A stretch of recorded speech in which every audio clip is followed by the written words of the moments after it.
today. We're not able to, but you can imagine either one picture filling the whole screen or 128 different pictures, slightly, related to each other, making results of parameter studies or looking at different variables from simulations or something like that. So, were there any questions about the visualization side? This would be a good place to get to those before. So, what kind of nodes are hooked? So the nodes are actually getting a little old. They're AMD Barcelona, dual processor, so dual chip, quad core, so 8 cores per node, 16 gig of memory, with 2 GPU cards. Historically, the one that came with the product back in 4 years ago or 3 years ago, whenever it was, and then we updated them about 6 months ago to the latest sort of gaming graphics cards, the best, and NVIDIA's graphics cards. So, it pretty much flies as far as graphics. Do people, when you first turn it on, just sit here and go?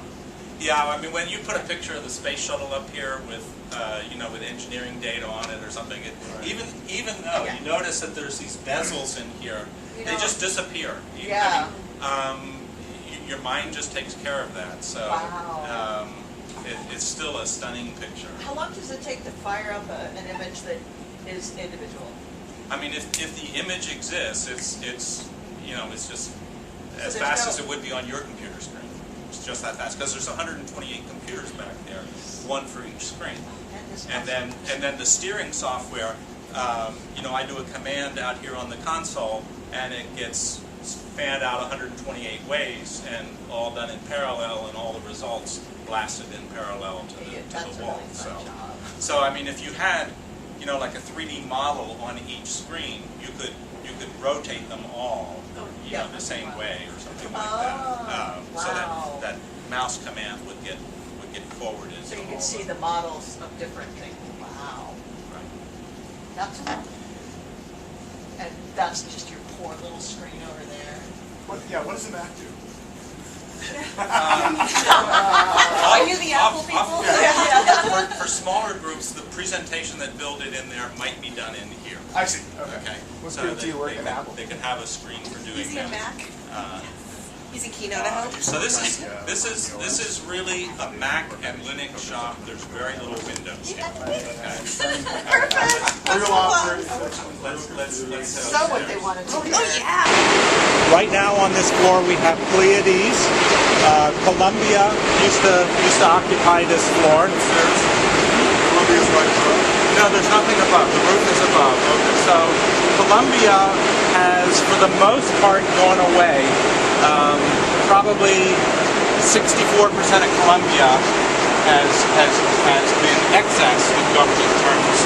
So we have like 36% of Columbia remaining from the high water mark. So Pleiades is more than 180 racks of compute, 64 nodes in each rack. So a node is 2 quad or hex core Intel processors, okay, with 8 to 24 gigabytes of memory per node. So it's a fairly substantial system. The system's connected with InfiniBand. The racks that you see overhead, these lattice-like things, the arbor, whatever you want to call it, those are for InfiniBand cables to connect all the racks together. It's an 11D hypercube, and I forget what the dimensionality. Within one node, within one rack, there's 64 nodes, so that might be 6D. That's probably right there. And then there's actually each rack has a connection to the adjacent rack, node for node, basically every node connected to every other node of the adjacent rack. And then 2 racks are a unit, and they'll be connected to another 2 racks, and then those 4 racks will be connected to another 4, and so on, out to 11D. So this InfiniBand is like the magic sort of routing. The InfiniBand is the key. So, and as Bill said, this is the most number of InfiniBand vertices in a network in the world. So side of the equation, power 4.5 megawatts of power to the floor for computing. You have to get rid of all that power with the cooling system.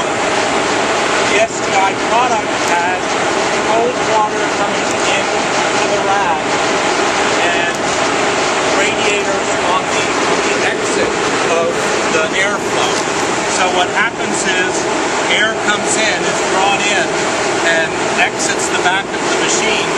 It heats up as it goes across the computing elements and then is cooled off before it hits the room by the radiator on the exit of the door.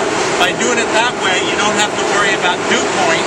You're not cooling the air that's going in, so you're not going to get condensation on your parts, but you are taking care of the heat that was put into the room. In fact, this unit with this cooling can have a net cooling effect on your room. So it more than takes care of the heat that is generated by the unit. About 9 petabytes of online storage for the Columbia system. Okay, that's 9 petabytes of what we call no backup. So it's the user's responsibility to make sure that they say, okay, this data is important, I'm going to copy it to the archive system. Then it gets backed up, okay? Their home directory gets backed up because that's probably where their source is. That's the stuff that's going to be hard to recreate. But if it's experimental data from a run, well, in the worst case, if it did get lost off the system, they could run it again. So it's not that big a deal. The reason that some of the cabinets are only half populated is these discs are so heavy that if we filled the cabinet, we'd exceed the load-bearing capacity of the floor. You can actually see that this has like a little outrigger, and part of that is to make sure that the enormous weight of these disk drives is distributed across the floor. The other thing is you can't fill the cabinet because I think one of the cabinets out on the floor, one of the previous cabinets, is about 11 or 1,200 pounds, something like that. And I think we're very close to the load-bearing capacity of the raised floor. We're also sort of close to the load-bearing capacity of the concrete floor. Backup generators? So we currently don't, but we're in the process of installing a rotary UPS, and I think that'll come online sometime next year. And we have had some power failures, and it is sort of disruptive. So yeah, they decided NASA will make the investment in providing that. Columbia, the system, was named after the Columbia shuttle that tore apart on re-entry. I figured that, or I guessed. There was actually a woman who worked in this building who was on Columbia. Wow. Really sad. But the Columbia Accident Investigation Board used results from computation here to help steer some of their experiments. You remember this experiment where they had a cannon, and they shot a piece of foam at this one wing that they had? They only had one wing. They had to make sure they did the cannon shot right. So they did all sorts of computation before they did that shot to make sure that one shot would count.